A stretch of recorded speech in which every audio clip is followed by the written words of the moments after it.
making sense common again. It's your host, David Knight. Well, it's November the 1st, 2017. I'm David Knight, and we will be, of course, talking about what happened yesterday in New York City. Lionel is very close to where that happens, where he lives. He's going to be joining us talking about what he was an eyewitness to and commenting on what happened. Of course, we're going to look at what happened. We've got some B-roll footage, but we also have some comments and reactions that I think you're going to find very interesting. Also, the immigration issues as to how he came into this country, I think you're going to find very interesting. A program that really hasn't gotten very much attention and really should get a lot of attention. And of course, we have some updates on the Vegas shooting. We have some updates on medical marijuana even, and also updates on the Mueller investigation. It turns out there's a very strong case for shutting this down on legal terms. He doesn't have to be fired. He never was legitimately hired.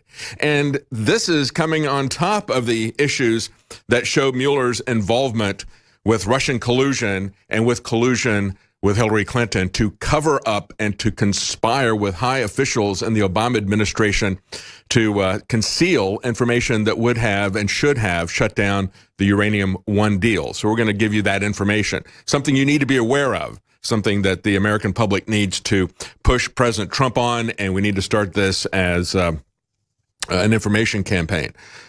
You know, in the wake of Halloween last night, we had Donald Trump Jr. joke about swiping his daughter's candy in order to teach her about socialism. That's the way it's reported by Politico. They were outraged by this. They thought it was terrible. They said, look at this. He's stealing his daughter's candy. Well, he was trying to teach her a lesson about socialism. He says, I'm going to take half of Chloe's candy tonight and give it to some kid who's sit at home. It's never too early to teach her about socialism.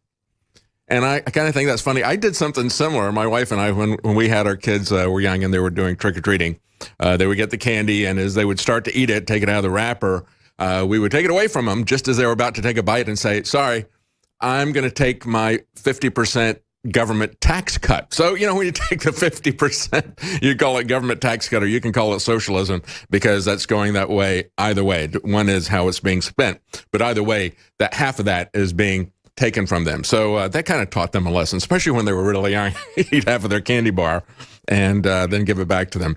Earlier, he had also joked about Hillary Clinton, his father's former electoral foe, they say, for joking, saying that she was at a book signing appearance, and she said she was going to trick-or-treat the president. And when I saw that, my thought was, well, that's about as close as she's ever going to get to being president. But he said that he would loan her his mask of his father so she could identify as that. And, you know, when you're talking about cross-dressing, we have a judge blocking Trump's ban on transgender troops in the military. And we didn't report on this yesterday. There was other news there, but that happened on Monday. They temporarily blocked everything that he does. That's a standard operating procedure for judges. And I think that if you look at this judge's name, I haven't looked up her background, but most likely a Democrat judge, Judge Colleen Collar-Cotley of the Federal District Court for the District of Columbia, found the administration's justification for the ban to be suspect and likely unconstitutional. She said, I think he disapproves of transgender people in general. So you see, it's a ruling, again, based on rulings and feelings and impressions and motives of the president. But what about the law? Does that ever enter into the rulings of these judges? Not really. She did make one attempt to say that, I think this might violate the Equal Protection Clause of the Constitution. Well, what about all the people who are classified 4F because they're not physically capable of doing the job? Or the people who are ruled out because they have psychological issues. Does equal protection apply to that? No, you don't have to think about that too long. It doesn't. So she doesn't have a leg to stand on. But somehow we continue to pretend that every judge in the world has more power than the president. This has to end, and we have to end these judges. We need to make it easier to impeach and remove them. I'm David Knight. We'll be right back. It's Wednesday, November the 1st, 2017. Everyone has heard about the terror attack, I'm sure by now, in New York City. We're going to be looking at what happened, who this individual is, how he got here. Very important revelations about our immigration laws as to how this guy got here. And, of course, the reactions from the press. The people who, as I saw last night, the things that made me outraged were the idea that, another vehicle terror attack. No, another Islamic terror attack. Or the Allah Akbar, all the translations of Allah Akbar saying, God is great. No, what they're saying is Allah is greater than your God. That's the point. That's why these guys say this. So we're going to take a look at Jake Tapper and the other mainstream media idiots who continue to lie about what's going on and continue to tell us that we have to shut down our society because now they're here.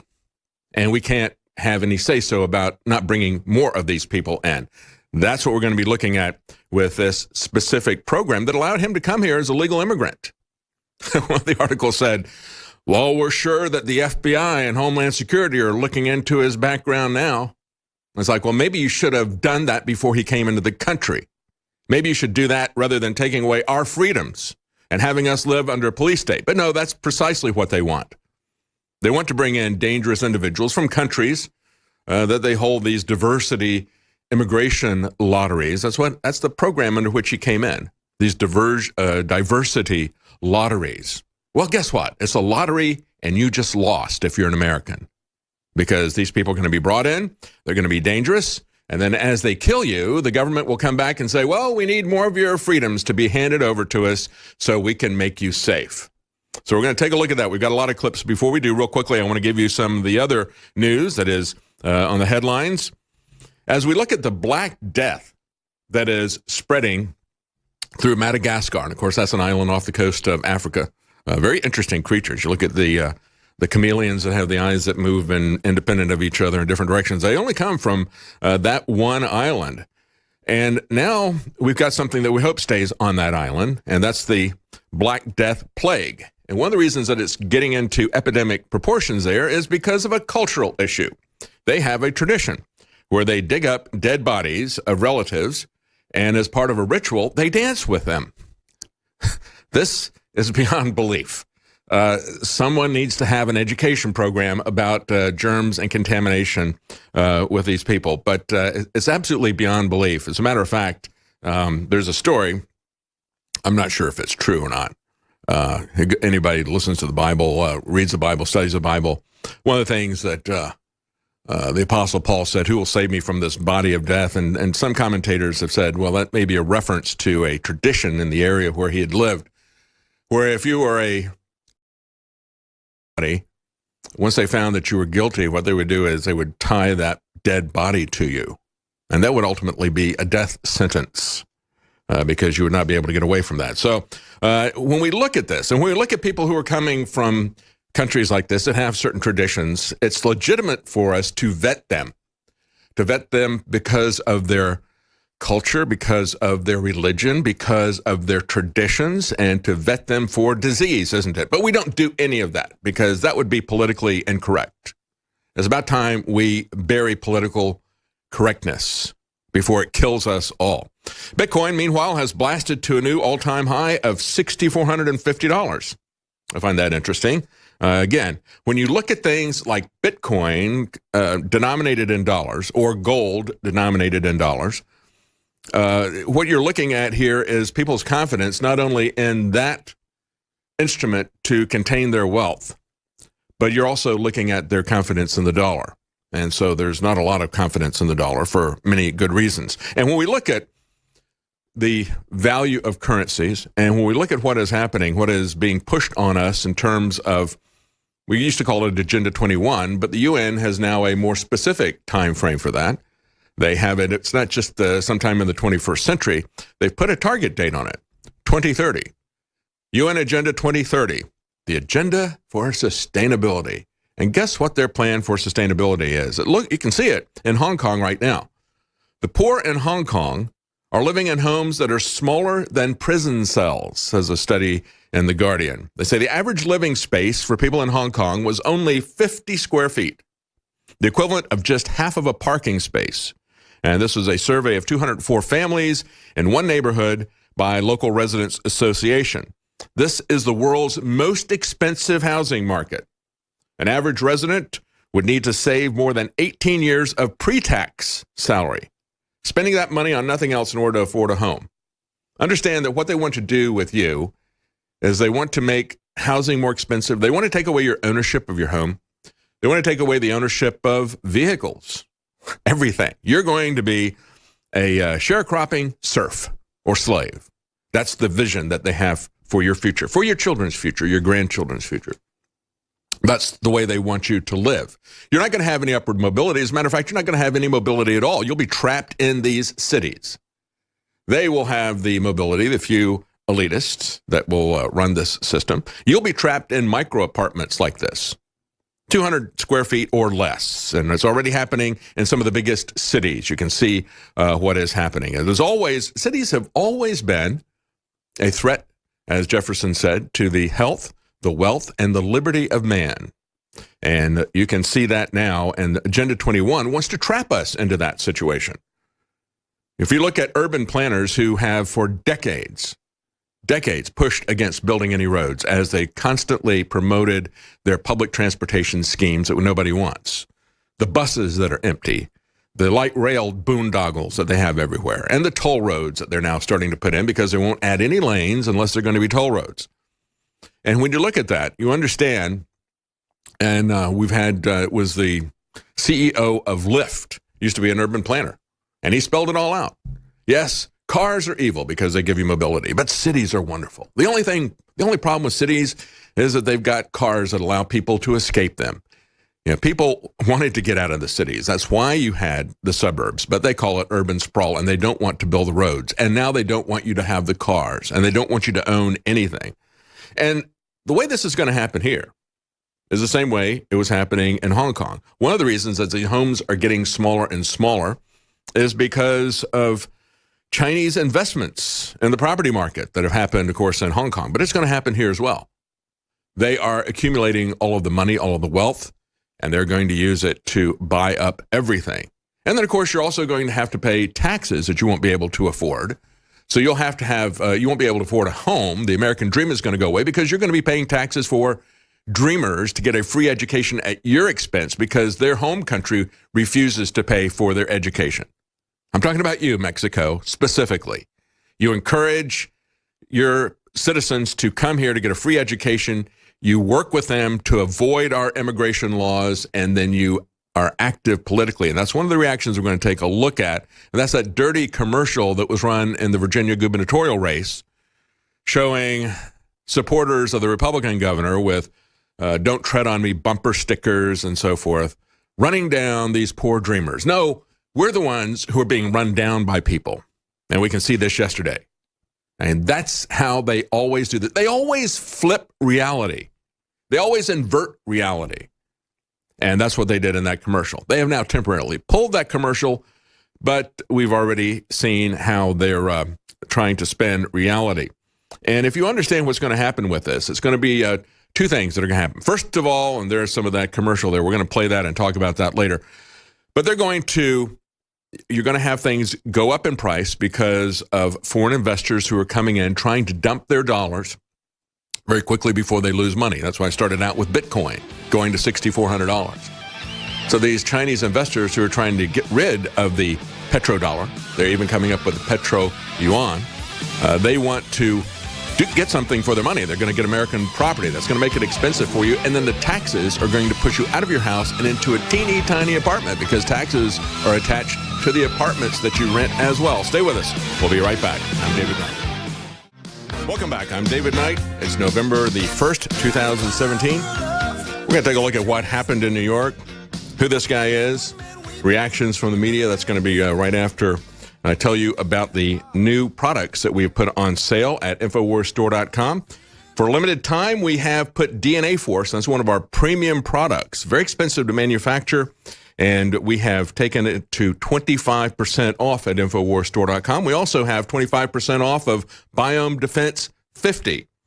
This is our live probiotic cultures, 23 different strains that are known to support digestion and intestinal function. Your gut health plays a massive role in the normal function of your immune system. It's home to over 100 million neurons and brain neurotransmitters, often called your second brain, due to the direct link between the brain and the digestive system. This product is made in the U.S. It is a state-of-the-art manufacturing facility. We lab test it for quality. You won't find this kind of quality and probiotics at this price anywhere else. And now you can get it for 25% off. A great way to protect your gut health. That's Biome Defense 50. That's also at InfoWarsStore.com. And I'll just remind you of the other sales that we have put on this last week. Silver Bullet, Winter Sun, both of those are 50% off. Silver Bullet, of course, is our colloidal silver product. And Winter Sun is our vitamin D supplementation. Both of those are 50% off. And for a limited time, you can get 16% off of Vitamin Mineral Fusion Drink Mix at checkout when you enter the code VITA10, VITA 10. That's 16% off Vitamin Mineral Fusion Drink with the checkout when you enter the code VITA10. Let's take a quick look at what happened and who this individual is. Let's start out with video number 6. This is an eyewitness talking about what he saw after the attack. Bodies with tire tracks on them. And I was walking down towards World Trade Center when I'm on West Street walking, and I'm getting ready to cross the street because the light was taking a long time. And I said to myself, wow, this light's taking a long time. All the cars are flying by. So when the light finally changed, I get to the middle of the street, I hear a commotion. I hear a girl screaming, top of her lungs. And I'm like, oh, it's Halloween. Maybe somebody's spooked. But I said, you can't be spooked like that to be screaming the way they're screaming. So when I go back to the sidewalk, I look down and I see a white pickup truck like a couple more blocks down in the bike path. So automatically I know something's wrong. And then as I go down more to where the girl is screaming, I see two gentlemen laying there, and they have tire track marks across them, body. One guy, you know, you could tell they both weren't here. So while I'm looking to see if anybody else was injured, or, you know, maybe somebody needs help. For some reason I went back that way. I don't know why. I kept walking down, and when I heard more people screaming, running across the bridge over here, I started hearing gunshots, 9 to 10 gunshots.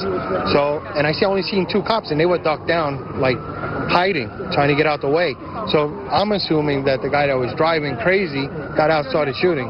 That's the only thing I could think of. So you actually saw the truck coming down the wrong way on the bike path and actually hitting people. I didn't see them actually hit the people. I seen the just heard the scream. Yeah, I heard the girl screaming. She must have seen it like me and you standing this close together to make her scream that way. And did you see when the truck actually came to a stop? No, I didn't see when it stopped. But when I went down more, I seen a yellow school bus in the middle of Chambers. The whole front, the whole middle was smashed in, and then the pickup truck hit another car. And that's when he stopped, and that's when he got on, I guess, was shooting. Can you describe that moment? That's obviously preliminary information. We're not sure if he was shooting, but can you describe that moment when the truck actually stopped after going the wrong way on the West Side Highway? You hear, once all the screaming stopped, you hear the gunshots. I heard 9 to 10 gunshots, and that's when I was ducking out the way because I don't know what's going on. And then you see all the police, all the undercover cops, all the ESU, all of them running this way because they don't even know what's going on. All they know is shots are fired. They didn't even know the bodies were there. I was like, look, these guys, their bodies are here. They're like, what happened? What happened? I said, a guy was driving down the bike lane, running people over. And what happened after those shots were fired? You see that man out of the car. What did you see then next? I see all the police ran that way. All the police were there already, and all the screaming and yelling and running stopped. So I was allowed to walk more down West Street. When I got there, I seen the bus crash. I seen the pickup truck was crashed into another car. What was happening in the middle, I didn't see the commotion in the middle there. So you didn't get a glimpse of his demeanor? No, I didn't see his face. I didn't see nothing of him. What are you thinking, knowing what's happened all around the world, seeing that truck go the wrong way? I thought automatically in this area, I thought it was terrorists. You know, it's 3 o'clock in the afternoon. It's a nice day. People in the park and somebody driving on the sidewalk. Yeah, I mean, I guess with everything going on in the world, everybody's automatically thinks it's a terrorist attack. I'm not sure what's going on. I still don't know what happened. I just been talking to reporters since it all happened. And as far as the people that all right, let's hold it at that point here. And of course, we shouldn't jump to any conclusions, as we were told over and over again on social media. People being lectured on social media. Don't jump to any conclusions. It's you shouldn't assume that this is Islamic terror. You shouldn't assume that this has anything to do with immigration. Shame on you for saying that. And we had all the newspapers telling us he got out shouting Allah Akbar. Well, actually, it was Allahu Akbar, which is saying Allah is greater. But they would translate it as God is great. And we're going to talk about what Jake Tapper and James Clapper are trying to push in the wake of this. But again, what happened? Well, as he got out, and some of the people that he's talking about being run over with that, these were 5 friends from Argentina, 8 people killed. 2 Americans, 1 Belgian woman, and 5 friends from Argentina were those who were killed. We still have one of the children who was hurt in the school bus in critical condition. So we're still waiting to see what the final casualties are on that. That happened about 3 o'clock in the afternoon. A pickup truck rented from a retailer, Home Depot, struck cyclists and pedestrians driving along the West Street, Houston Street path for many blocks. It then hit a school bus, injured 2 adults, 2 children on board, came to a halt. The driver jumped out, appearing to hold 2 handguns, but we now find out that these were a paintball gun and a pellet gun. The shots were the shots that were being fired by the police. One officer shot him in the abdomen, and he has now been arrested, and they will be examining him. And I heard people saying, well, you know, they don't have a death penalty in New York. And my first response was, send him to Texas. We'll take care of it for you. As a matter of fact, we'd have people lined up down the block to be able to take this guy out. But I think it's going to be a federal crime because I think it's terrorism. They put it, it's obviously terrorism. The guy left a note, left his message there. So he'll get his death wish, but it'll be on our terms, on our time frame. And we will make it nice and slow for him. And he'll get his day in court, as it should be. And I think that he will be executed for this terrorist event. If justice is done, he will. And then, of course, we have all of the reports from places like the Daily Mail saying the terrorist's new weapon of choice, or many others say now it's vehicle terrorism. Well, no, actually, it's not the vehicles and the trucks that are killing people. They always want to blame the instrument. They always want to say, well, we got to ban vehicles. We got to ban guns. We got to put pylons in areas. We got to block cars out of here. We can't have cars in the city, so ban the cars, take the cars away. Now, why don't you vet these people before you let them in the country? And if you can't vet them, you don't let them come in as immigrants. It's just that simple. We didn't have this problem until you started the massive importation of the Middle East into our country. And of course, Obama wants people that look like him and also hate the country like he does. Welcome back. I'm David Knight on this September. It's now November the 1st. It's going very quickly, isn't it? We're going to take a look at who this murderer is. This murderer for Islam. That's his motivation, folks. I'm not putting words in his mouth. Let's take it for what it is. Let's forget about the political correctness here. Let's confront the cold reality of this so we can do something about it.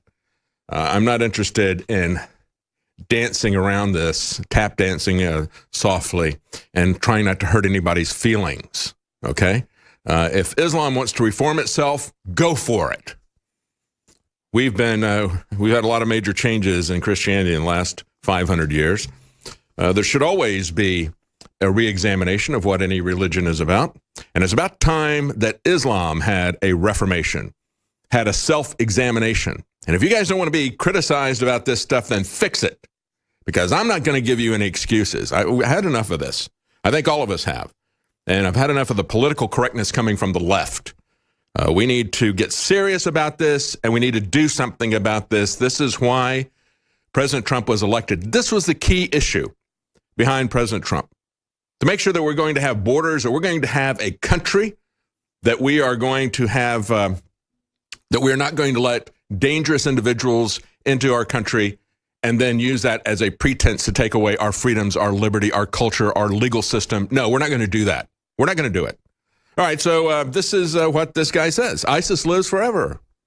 Allahu Akbar. Allah is greater than your God. He's greater than your culture, and I'm going to prove it because I'm going to make an offering here to this God of death, this cult of death, Allah. And that's what he did. Allahu Akbar. The horrific toll is currently 8 dead, at least 15 injured, 1 child in critical condition. This guy was an Uzbekistan native who had lived in the U.S. for 7 years. He ran 2 trucking companies located in Ohio, some sources say. It's not clear that he's running trucking companies. Most of the I don't know. Most of the reports that I've seen are saying that he was an Uber driver. I don't know. Maybe he's running trucking companies as well. But the guy doesn't speak English. If he does, he speaks just a little bit of it. He's believed to have lived in Ohio, in Florida, and New Jersey since obtaining a green card that enabled him to work in the United States. And he's got a Florida driver's license. He's apparently spent a lot of time in Tampa. And we're going to have Lionel joining us later in the broadcast. He's going to join us in the next hour. He lives very close to where this happened in New York. And, of course, Lionel and I both have something in common with this guy. You know, we're from Tampa. Actually, we are not Uzbekistan Muslims. That's the one thing we don't have in common with him. But we spent time in Tampa, and I'm sure that that Lionel understands what's going on at our alma mater. We both went to the same school, University of South Florida. There is a big activist, radical Muslim community there that's attached largely to that university, CARE and others. A family friend described this guy as calm, hardworking, says ABC News. They described him as calm and hardworking, while President Trump derided him as sick and deranged. So who do you think is right at this point? Do you think his friends and neighbors are right? Was this guy calm and hardworking? Or was President Trump right? He's sick and deranged. And the neighbors really didn't know him. And neither did the people who let him into our country. And that's really the shame. I'm going to go with President Trump on this. The neighbors say that he didn't speak English around them. They say that his wife always wore a full burqa. That might give you a clue as to what's going on. CBS says an Uber spokesman confirmed to CBS News that he was a driver for them. He'd passed background checks. He'd been banned from the app now. So you cannot get a ride from this guy. I don't think he's at large. Uber has been in contact with the FBI and law enforcement about this. They want to know what Uber knows about this guy. But, of course, they say the FBI, this is ABC News. I'm sorry, CBS News. The FBI and the New York Police Department are no doubt looking into his background. You think they might have done that sooner? Certainly the FBI, certainly Homeland Security. And again, CBS News says, oh, he shouted Allah Akbar, which is Arabic for God is great. No, it isn't. No, it isn't. Stop putting that lie out. Stop putting that lie out. But here's what you need to know about how this guy got in. And it's from Breitbart. They say this guy entered the U.S. on a diversity visa. Isn't that nice? See, that's one of the reasons that you need to shut down this political correct nonsense, this cultural Marxism. We've got diversity visas now. We don't have enough people who are terrorists. We need to have all groups represented in the United States. We need to have ISIS here. We need to have Islamic terrorists here. We need a diversity visa. And actually, this is something that went back to, drumroll, President Bush. The first President Bush, Bush 41, George H.W. Bush. This was the Immigration Act of 1990. And it was created by Ted Kennedy, all the usual suspects. The bipartisan globalist establishment gave us this, part of the people replacement, and it was just, a diversity visa. And interestingly enough, President Trump and some Republican senators back in August had this as part of the immigration program, saying we got to end this diversity visa program, and they were excoriated by the mainstream press for saying something like that. So he came in 2010 from Uzbekistan. The diversity visa program is a lottery, and you just lost it if you're an American. You just lost that lottery. It gives out 50,000 visas every year to foreign nationals from a multitude of countries, including those with known terrorist problems like Uzbekistan. Also included are Afghanistan, Algeria, Egypt, Iraq, Lebanon, Libya, Nigeria, Saudi Arabia, Somalia, let that sink in, Syria, ISIS, okay, Trinidad and Tobago. So we got, ISIS is Islamic State and Iraq and Syria, right? So we, of course, are going to put Iraq and Syria on the list of people that we want to come into this country because we need that kind of diversity. We don't have enough terrorists. We need more terrorists. Terrorists are underrepresented in the American demographics. Trump, back in August, along with Senator Tom Cotton and Senator David Peru, were calling for an end to this diversity visa lottery. part of the RAISE Act that was introduced in February, endorsed by Trump in August. That would be eliminated altogether. Here's what Senator Cotton said about it. He says, of course, it doesn't serve the national interest. It arbitrarily rewards random foreign nationals with visas to come to the United States. Remember, we have the H-1B visa program. We have the H-2 visa program where they're saying, we don't have enough qualified Americans. We need to bring in people from outside to do menial tasks, because Americans just don't work. We're a lazy lot, and we just can't do the work that they need. That's why all these people are coming to this country because, who built this country? It wasn't Americans. No. The country that everybody wants to flee to, it's not us. We're lazy, good-for-nothing Americans. That's the kind of stuff that Hamdi Ulukaya, the guy who has Chobani yogurt, said. These are the best workers in the world. I'm bringing these people in because they're the best workers in the world. No, they're cheap workers. They're captive workers for him because they don't speak English. He hires translators, and these people are basically captive to him, and then they're subsidized. He's got all kinds of government subsidization for his laborers so he can then sell his Chobani yogurt in school lunch programs because he's buddies with Obama. And then, of course, why wouldn't we let people like him in? Because he's a foreign national, yet he sits on the New York Fed, making monetary policy for us. How's that? But let's get back to the diversity lottery. As Senator Cotton said, it serves no discernible humanitarian or economic interest. It is a policy that has far outlived its usefulness, and it really doesn't even serve diversity, since Europe is one of the primary users of it. Even in the past, efforts at Amnesty First comprehensive immigration reform like we saw in 2013 and 2007, most people agree we should get rid of the diversity lottery. But not the press, not the Democrat Party. They don't stand with Americans.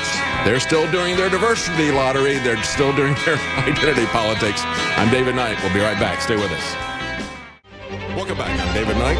We're going to take a look at the reactions of the press. People like Jake Tapper, James Clapper, the Tapper-Clapper brothers, doing their tap dancing around what's really going on here. We're going to take a look at that. We've been looking at what happened, who this guy is, how he got here, and now we're going to take a look at the reactions of the press. But I have a little bit more to tell you about this diversity visa program that brought this guy to our country, made him a legal immigrant, gave him a green card. Doesn't speak English for the most part. Not sure if he speaks a little bit. His neighbor said they never heard him speak English. They said he was very friendly when he had a family. Of course, his wife always wore a full burqa. President Trump said he was a deranged lunatic. I think I will go with President Trump's assessment of this. I don't think the other people knew him very well. We got a couple of big sales that are still going and some new ones at InfoWarsStore.com. We have two new sales. We have DNA Force now 25% off, big dollar savings with a 25% discount on that. Also, Biome Defense 50, our probiotic, is now back, 25% off. That's got probiotic cultures from 23 different strains. Very important to support your digestion and intestinal functions. We also have Brain Force Plus still on sale, 50% off. I don't know how much longer that's going to last. And we have Silver Bullet, 50% off. That's our colloidal silver. And Winter Sun, our vitamin D supplement, also 50% off. And for a limited time, you can get 16% off Vitamin Mineral Fusion Drink. Enter the code at checkout, VITA10. That's VITA10 at checkout to get 16% off of Vitamin Mineral Fusion Drink Mix. And of course, that's a way to drink your essential vitamins and minerals instead of taking a lot of pills. Great tasting drink mix. Of course, you can make it taste like anything you want. I love to take things that are liquid, like the vitamin D supplementation and like vitamin mineral fusion drink, because I don't like swallowing a lot of pills. So you can get that now, 16% off with the code VITA10 at checkout. We were just talking about this guy, how he got here, the diversity visa. Let's understand, folks, this guy is the poster child for diversity. The people who died yesterday were sacrificed on the altar of political correctness. Have you had enough? I've had enough. Let's stop this insanity. And of course, the president and some senators introduced a bill to drop the diversity visa lottery program, something given to us by Bush the First and Ted Kennedy. Ted Kennedy's bill, Bush signed it proudly. That goes back to 1990. And people have said it's time we eliminate this. Back in 1995, civil rights icon Barbara Jordan, Democrat Party, said this program does not serve the national interests of the American people. We need to end it. And others have said, according to official statements from the State Department, the program is rife with fraud, in part because application standards are so low. Yes, it lets people like this guy in. This guy who has no discernible job skills. He doesn't even speak English. You let this guy in, and again, as I was saying before the break, we have all these H-1, H-2 visa programs where you say, well, we got to have these people come in to take the job of service workers at Disneyland. We know what's going on. Come on. Stop lying to us. Just tell us what you're going to do and just say, hey, we've got the power. You don't. We'll do whatever we want to you. You're slaves. We're going to replace you with cheaper labor, and we're going to bring them here. We're not going to outsource the jobs anymore to Europe or to Asia. We're just going to bring in people who will work on slave wages, and you'll train them and leave your job at Disneyland or wherever. Because, you know, Americans, you're just garbage. They say the program claims to have strict eligibility requirements, but only calls for a high school education or its equivalent or 2 years of work experience within the past 5 years. So if you had work 2 out of the last 5 years, you can come in an occupation that would require at least 2 years of training or experience. But they say the consular officers have no way to verify any of that. They don't know what this person's education background is. Those countries that they're coming from, they don't have, in many cases, they don't keep records. Certainly not these dangerous countries that are on the list. They don't keep records. They say the consular officers and U.S. embassies abroad are spending an inordinate amount of time attempting to determine if the people are who they say they are. They don't even know who these people are, let alone anything about their religious beliefs or their terrorist proclivities. They don't know if they have education or work experience. They can't verify that. They can't verify their identity. They don't know anything about it. And so when President Trump and Senators Cotton and Perdue introduce a bill saying we're going to get rid of the diversity visa lottery, Democrats go crazy. And mainstream media, NBC News, The New York Times, Politico, Washington Post, slammed the reforms as, quote, hard line and a poison pill. Let me tell you what's a poison pill. The open border, immigration, people replacement that Barack Obama put in, that's the poison pill. It's the poison pill for the American people. And it is a poison pill now for politicians who support that. And I hope that the Democrats don't get this message. I hope the Washington Post and Politico and the New York Times don't get this message, because I want it to be a poison pill for them. Let them wear this. Let them wear this. Let them go down. All right, let's take a look at CNN's Jake Tapper, Exhibit A here, and what he said about Allahu Akbar. Amazing statement. I'll let you hear it. Incident, our understanding is that according to witnesses who police have now talked to, they're telling police that they heard this driver yelling Allahu Akbar during this incident, which is now leading authorities to believe that this is as a result that this is now a terrorism case. And I'm just getting an update now. The FBI is taking over this case because it appears now that this is terrorism. The Arabic chant, Allah Akbar, God is great, sometimes said under the most beautiful of circumstances, and too often we hear of it being said in moments like this. General Clapper, hang on there, hang on. Pause it right there, okay? So that's Jake Tapper. First of all, he says, well, you know, it's God is great. No, it isn't. They'll be the first ones to tell you that Allah is not our God. It's not the God of Christianity. It's not the God of Judaism. Allah is a different God. They will be the first ones to tell you that. And what they're saying is their God, Allah, is greater than your God. And they're going to prove it by destroying you, the infidel. It is not a beautiful thing. It is a taunt that they do at their ceremonies. It's just like death to America that they chant in Iran. All right, so then let's go on. So now Tapper throws it to Clapper. And now Clapper is going to give you the solution to all of this. Let's hear what the lying spy has to say. You had afternoons like the one that the Director of National Intelligence... He nodded in agreement. Oh, yeah. Allahu Akbar. That's a wonderful thing, What goes through your mind, and what are the actions that you're ordering the intelligence agencies to take? Well, one incident that is very indelible to me that comes to mind was the Boston Marathon attack. And, of course, the first reports, as we've seen here very graphically, always some confusion and inconsistency. One key thing, I think, though, will happen is whether this person was on anyone's radar scope, either the FBI and or NYPD. And then, of course, the question is, well, how intrusive should law enforcement and or intelligence be? And whatever. Hold it right there. Hold it right there. See how he worked that in? Well, was anybody watching him? Was anybody watching him? And then the question is going to be, well, how intrusive should law enforcement be? This is the guy who lied to the American public, who lied when Ron Wyden asked him, are you spying on the American public? No, we're not doing that.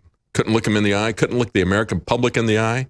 This liar, James Clapper, is now going to use this, as they always do, to say, well, see, you know, if we just had more intrusive surveillance of the American people, and we just get rid of this whole notion of search warrants for anything, which they have done, quite frankly. Yeah, they're not restrained by anything in the law.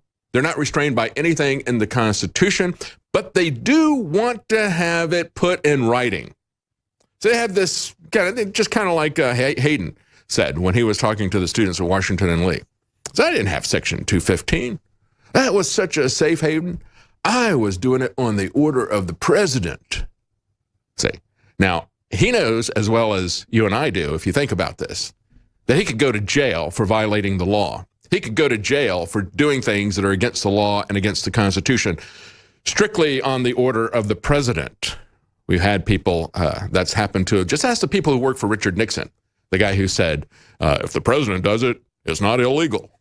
Well, it still is. It still is. The president, we don't live under a dictatorship. Well, actually we do. But there still is the law there that at some point we're going to have the people rise up and we're going to lock up the people like Clapper and like Hayden who constantly violate the law and then try to convince us that we need to change the law so that they can get amnesty for their criminal acts. We're not going to give you amnesty for your criminal acts. We're going to stop it, and we're going to stop you. Stay with us. I'm David Knight. We'll be right back.